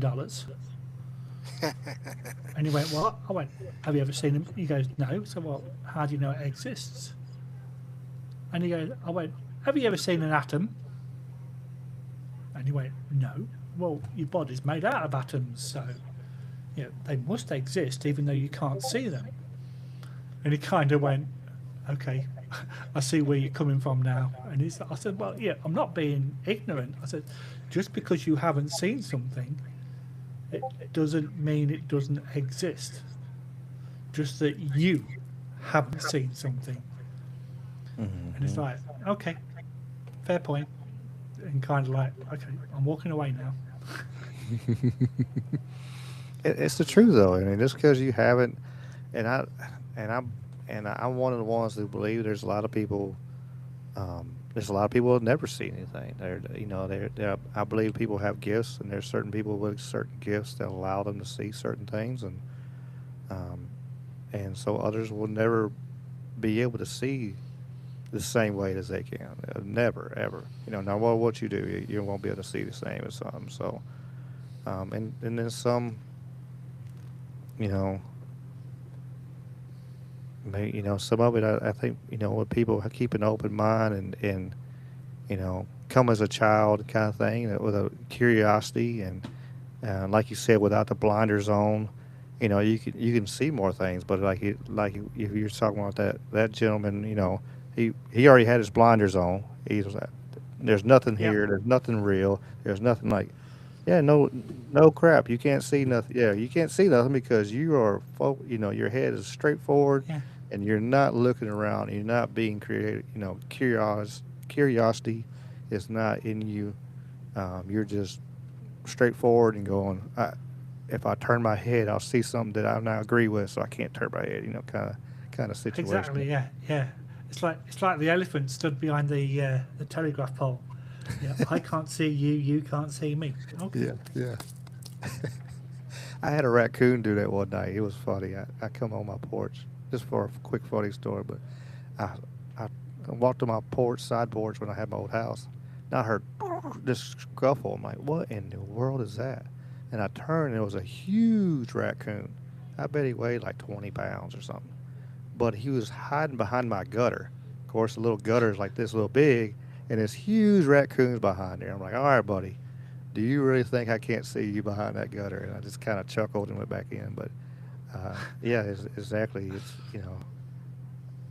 the same thing though. Yeah, it's like, I mean, in a way, it's almost like when a cat does something crazy and then they'll just like they try to do something and they fail and they fall or they bump into something and then they just stand there straight looking around like nothing happened. You didn't see anything. It's like, oh, okay, cat. I didn't just hear this huge crash and then find you getting up and shaking your head. No, nothing happened. Right. Okay.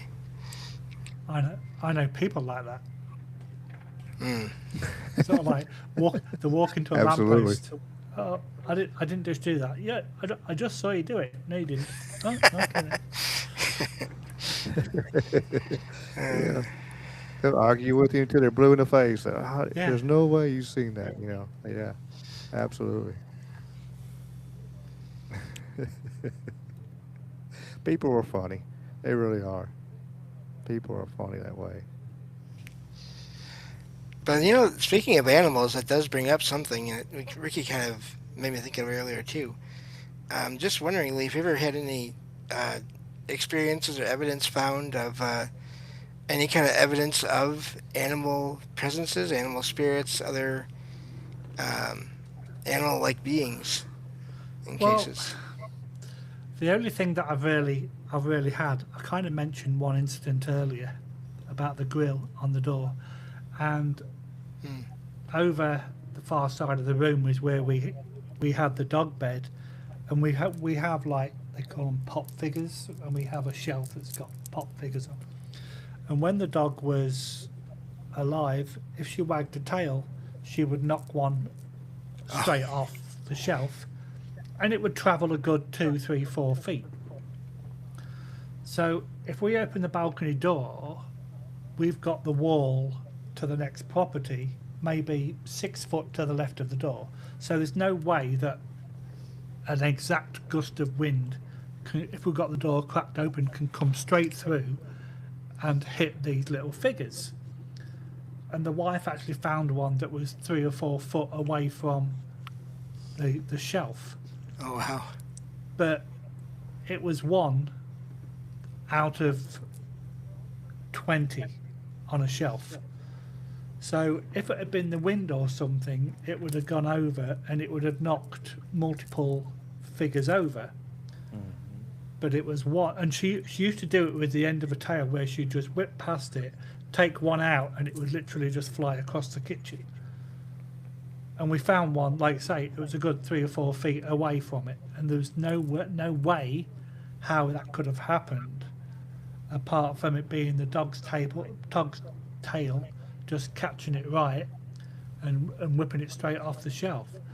So that's the only thing that we've really experienced. Yeah, could it have been a freak gust? It could have been, but unlikely. What else could it have been? Well, if you bang the shelf and you knock one, you kind of get the domino effect of it. All of them on that particular shelf get knocked over.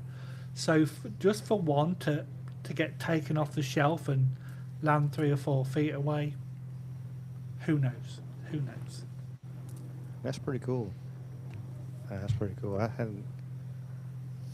I know me personally, I hadn't had anything like that. I know, and my mom, I had my mom on the show a while back, and and I told the story too. Like, now she's had a bunch of stuff. Like, she had one where she had a cat come up and to the porch, and she's like, "Hey, let me get you some food." 'Cause that's one people my mom is. She's gonna go feed animals and feeds animals and children and whoever in need, And she sees an animal, so she went out there and said, "Let me get some food." And then she turned around, went back inside, and come back out, and the cat was gone. And she looked for it, and still never dawned on her,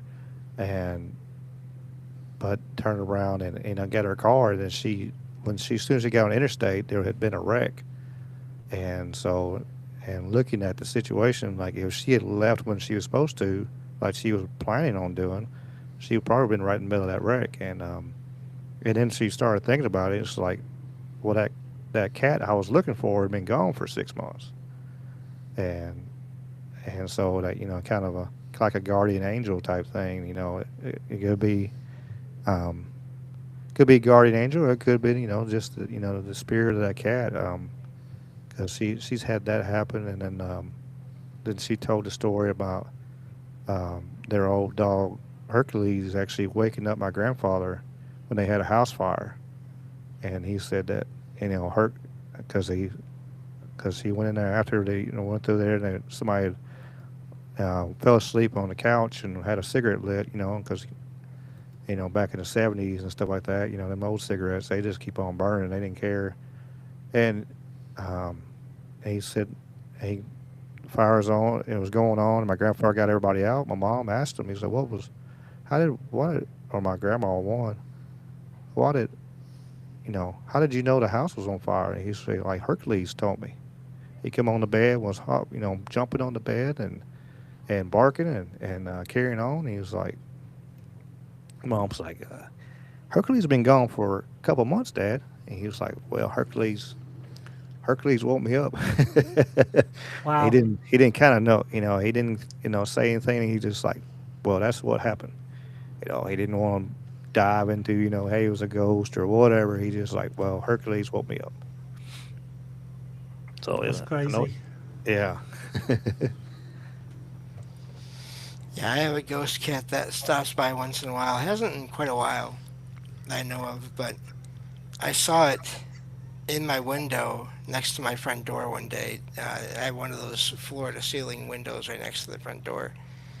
And I thought it was my cat, but I thought that the sunlight from out, because it was a really sunny day, I thought the sunlight was basically making the dark parts of my cat look like they were white, like it was, so that she looked like she was all white.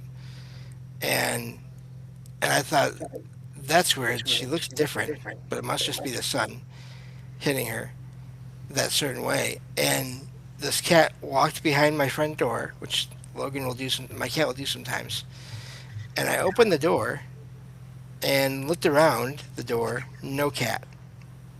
And I go inside and close the door quickly, and Logan is asleep on a rocking chair. And it made me play back in my mind, and that cat was all white. And I had a dream about it, where it basically came to me in a dream, and it was literally all white, just like I had seen. Hmm. And it was really wild because the first time I saw this thing was middle of the day. Thought it was a solid living cat. Nope. So it's Strange. there's just it really is amazing all the different types of things that can happen. Certainly is. Like I say, a lot of the stuff can't we can't explain, and that's what makes this job fun. Yep. Oh, absolutely.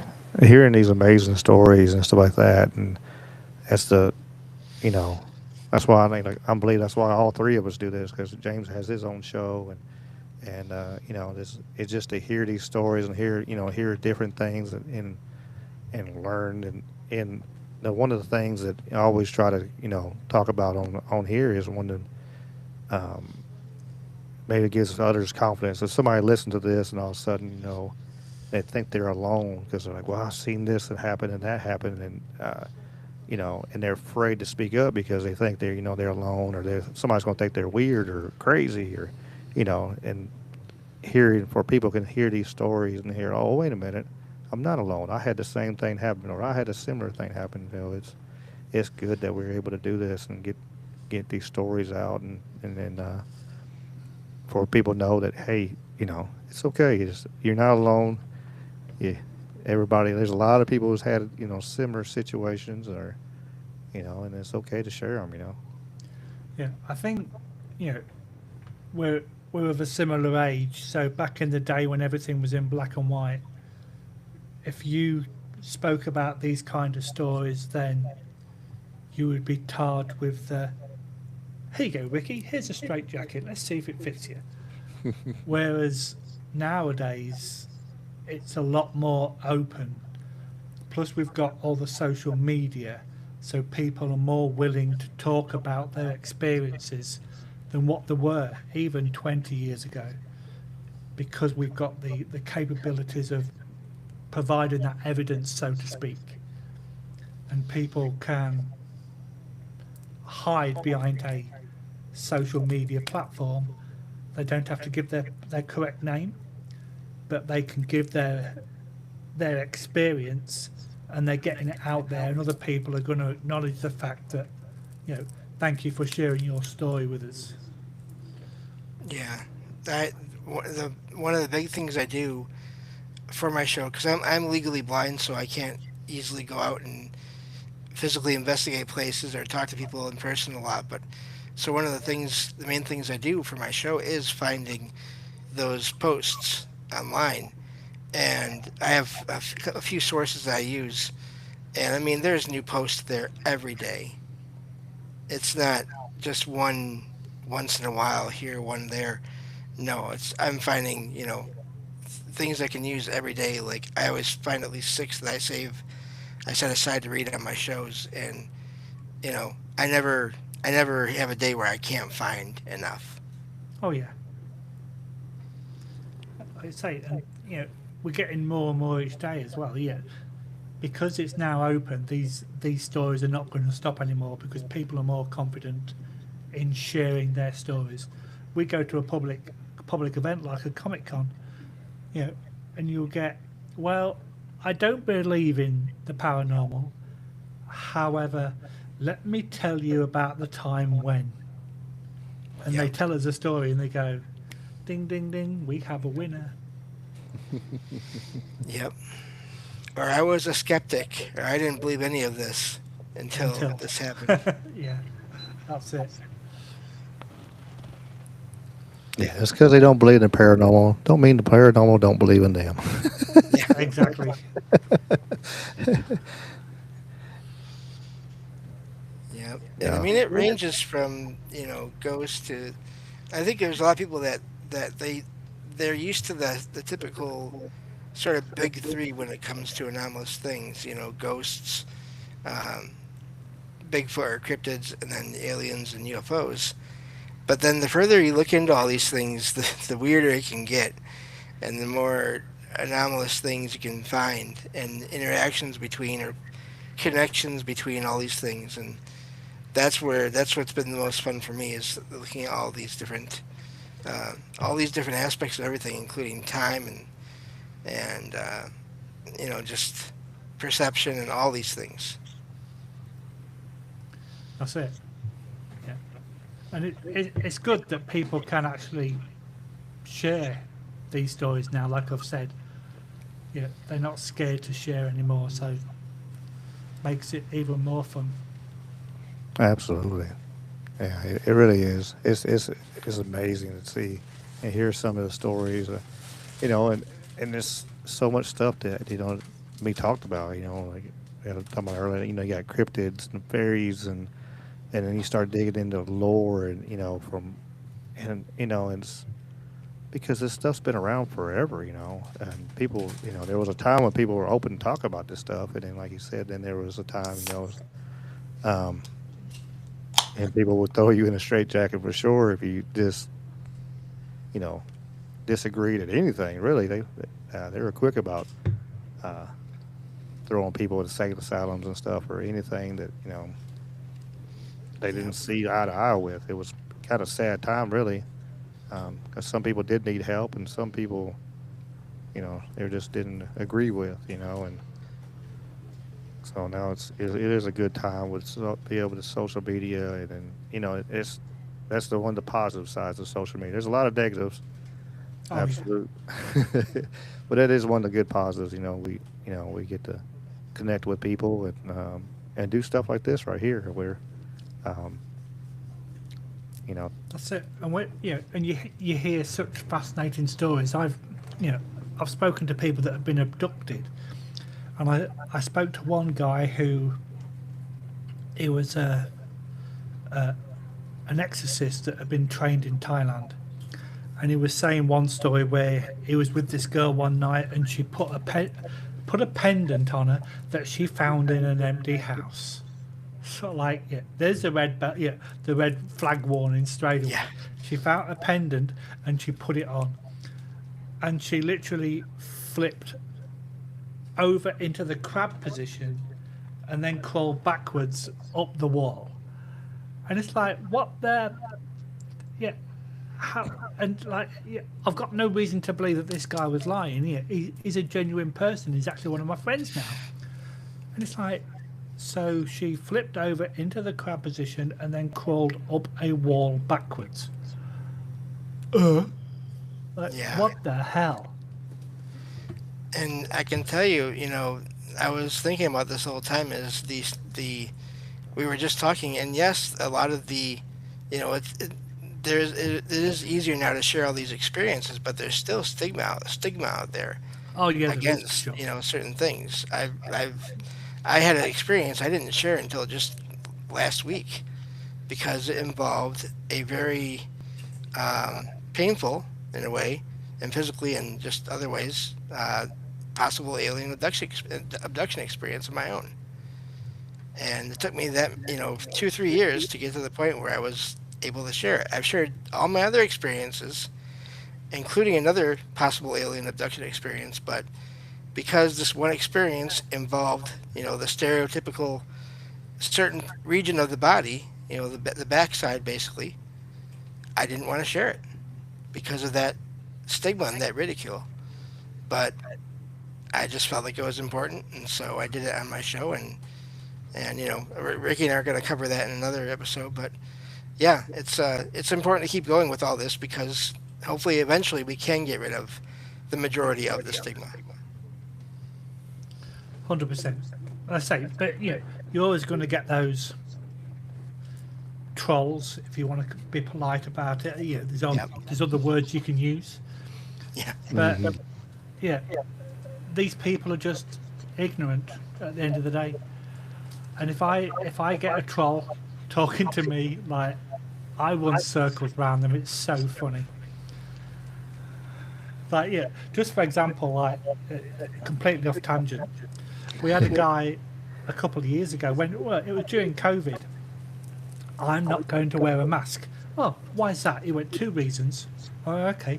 Reason number one, when I breathe out carbon monoxide.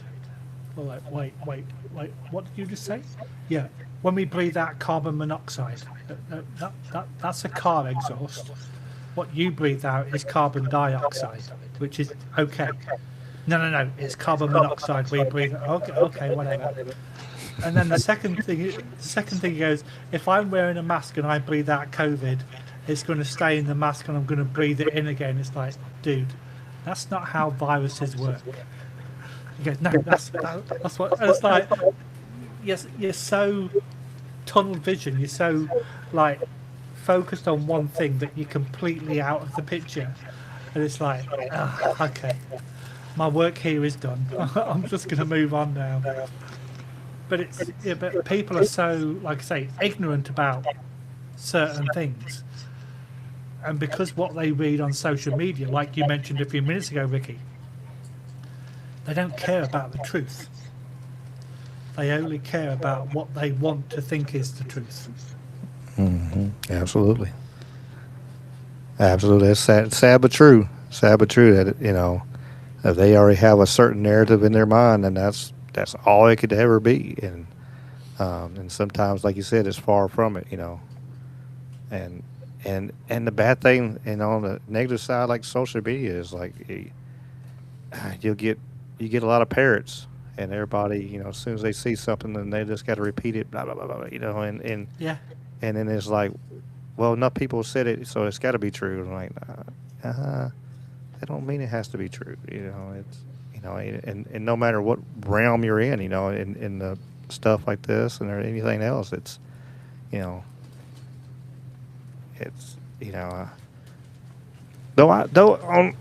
except for one side, I did see people talk about this in the paranormal realm, like where you could have a haunted place, and so many people have actually, how was it worded, where basically spoke it into existence, kind of thing, where they'll actually speak a entity into existence, where people just say, hey, there's an entity here, and they say it so much, and it obviously it's not even kind of manifest the entity.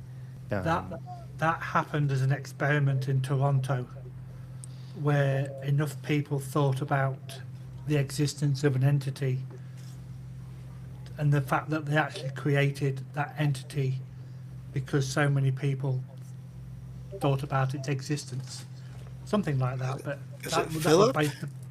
that was the basic concept of it. Yeah.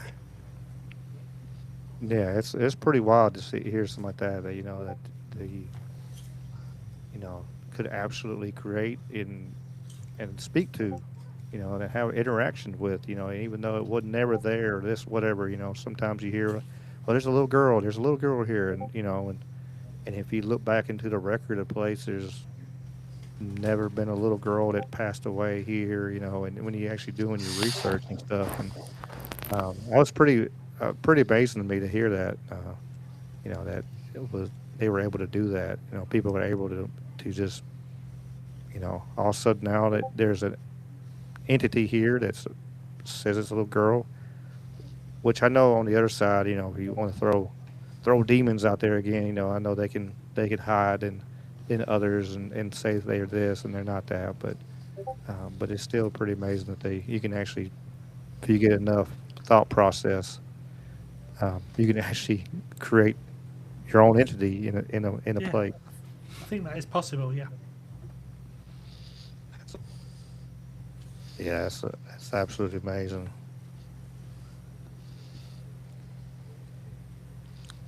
Well, that time went by really fast.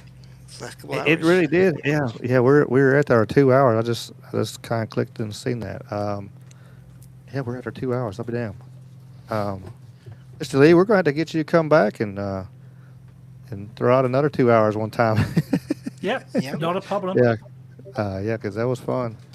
Um, I guess if you would let everybody know where to find you and all that kind of stuff. And I got everything, of Yep, course. I got everything in the description. You sent me.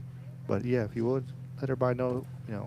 yep. So I have a independent Facebook page for Paranormal Prism, and it basically called Paranormal Prism. I've also got a YouTube page, which for all the episodes, which is Paranormal Prism, the Paranormal Prism.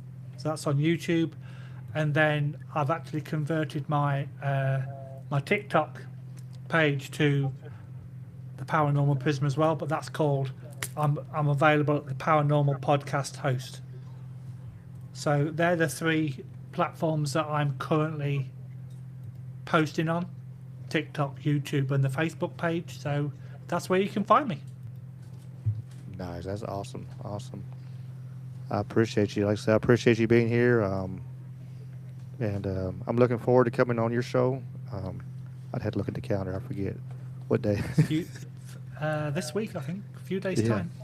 Yeah, yeah. So, It's Wednesday, I think. oh yeah, it is. It is Wednesday. It is. Yeah. Yeah. So, yeah, I'm looking forward to that. It's going to be a lot of fun, especially after all, this great conversation tonight. I know I'm really looking forward to it. I'm going to have some really big questions for you.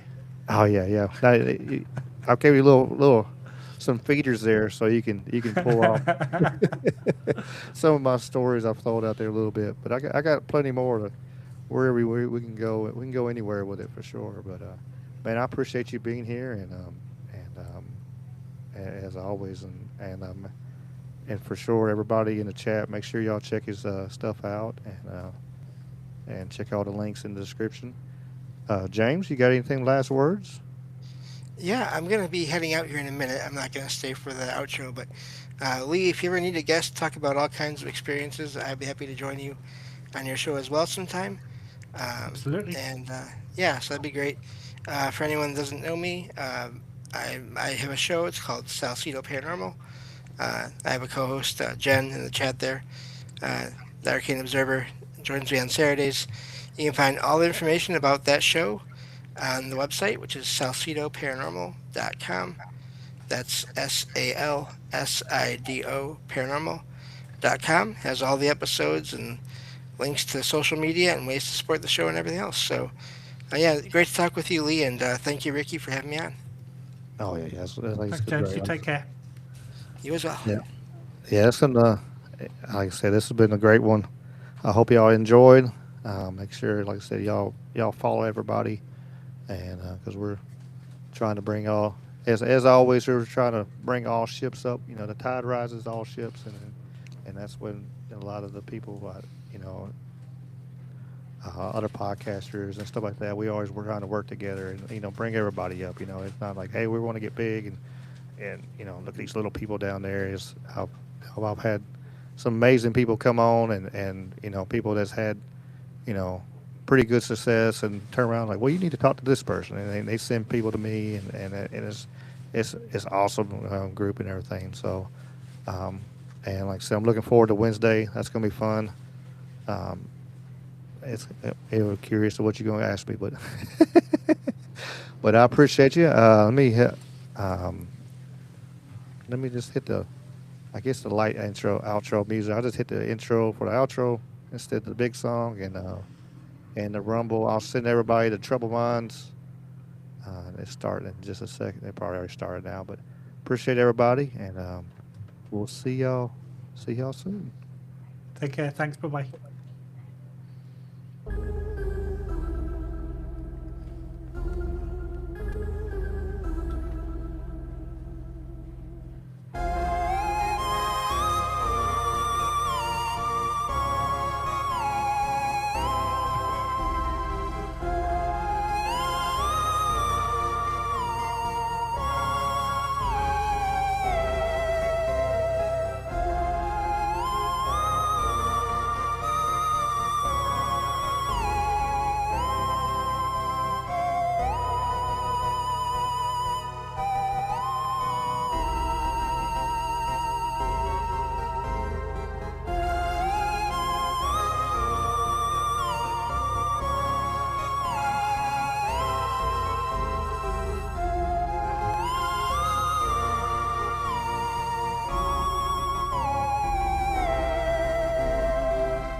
Who